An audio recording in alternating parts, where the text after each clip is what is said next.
Is the speed of DOGE too much for some Republicans? Do they want to pump the brakes on this much-needed cost-cutting spree? The department has already claimed to have saved an estimated $65 billion.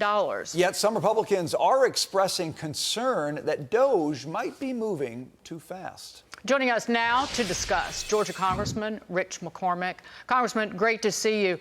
You have said that this DOGE cost-cutting is moving too fast. Why'd you say that? What's your logic?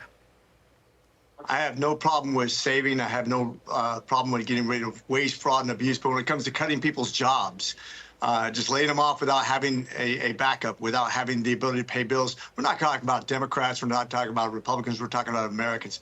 People who came into this job with good faith that they were going to be able to provide for their families. I just want to make sure we take a step back and realize that this is something that affects a lot of people unfairly, in my opinion. I think we want to be careful that we don't insult the American public in the way we approach this. Congressman, that's the difference between people, the way people think about working for the federal government, or rather working for us, working for the American taxpayer, and working in a private business. When anyone works in a private business, they know that that job is not guaranteed, and you might get laid off tomorrow. And that's even if you do a good job.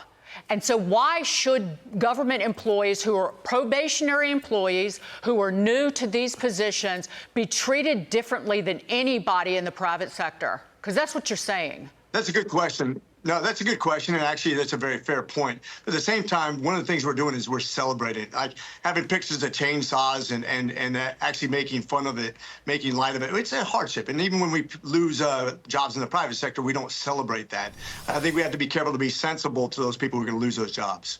Congressman, I know that you've had a town hall and was confronted at that town hall by many people, some of whom were very upset about DOGE. And, you know, as we've looked into who comprise that audience, look, you represent Republicans, Democrats, but it's obviously the case that there are some folks there who kind of make it their living to go to these things and oppose what's coming out of the Trump administration. So my question is, how much heed should you pay to situations like that as you then go to your job and think about the speed of DOGE and what gets targeted and how you do that part of your job? Because it seems like their goal is to get under your skin just enough to cause you to slow down just enough to maybe put sand in the gears and keep this thing from happening. Sure. To be clear, I'm one of the most conservative members. I'm one of the 34 that voted against the CR last time. I'm a fiscal conservative. Nothing's going to change that no matter what. But I also want to be careful about messaging. I understand that that's how we lose elections if we're not careful. I remember Reagan being the great messenger, winning by 12.5%, winning almost 50 out of 50 states. That's what we should be aiming for. We want to dominate the political landscape because what we're doing is right. It's just. It is taking care of the American public's money and making sure we don't corrupt our economy. That's a good thing.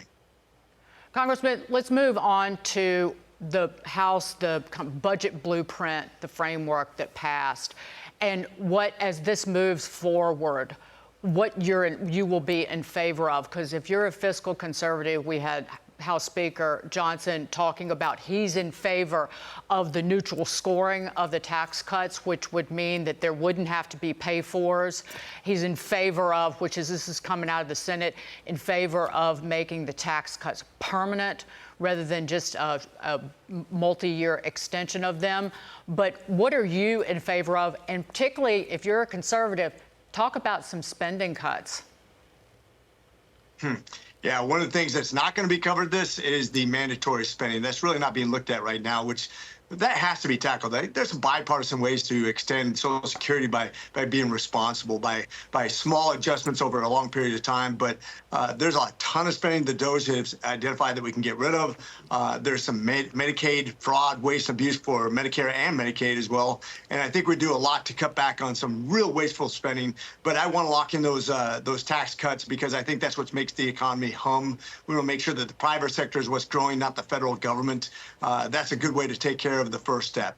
You know, Hakeem Jeffries was going after Republicans in a clip we played just a few minutes ago about Medicaid, and he's saying that Republicans want to cut Medicaid. And, you know, Medicaid has waste, clearly. If you're paying people who shouldn't be on the rolls, that's waste. But it also has, and I think you would agree with this, a ton of abuse.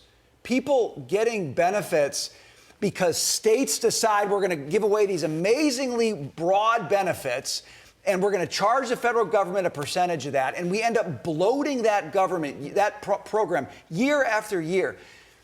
Can you bring to that conversation some sensible policy around cutting things like Medicaid in ways where Americans can say, yes, get rid of the abuse, not just the waste? There is so much waste to be taken care of. The Doctors Caucus I'm on met with the speaker this morning. We talked about that. We talked about the upgrading, both the Medicaid and Medicare, people who qualify, who shouldn't qualify, the way we bill, the waste in billing. 25% of every dollar spent in healthcare is administrative.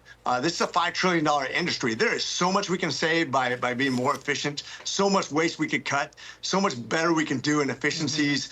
This is the biggest spending item in government, about 27% of our budget. It's the second biggest spending item in business. We could do so much better, and I'm looking forward to that conversation. Amen. Congressman, great to see you. Thank you, sir. Please come back, Congressman. It was a Rich pleasure. McCormick. Thank you. All right.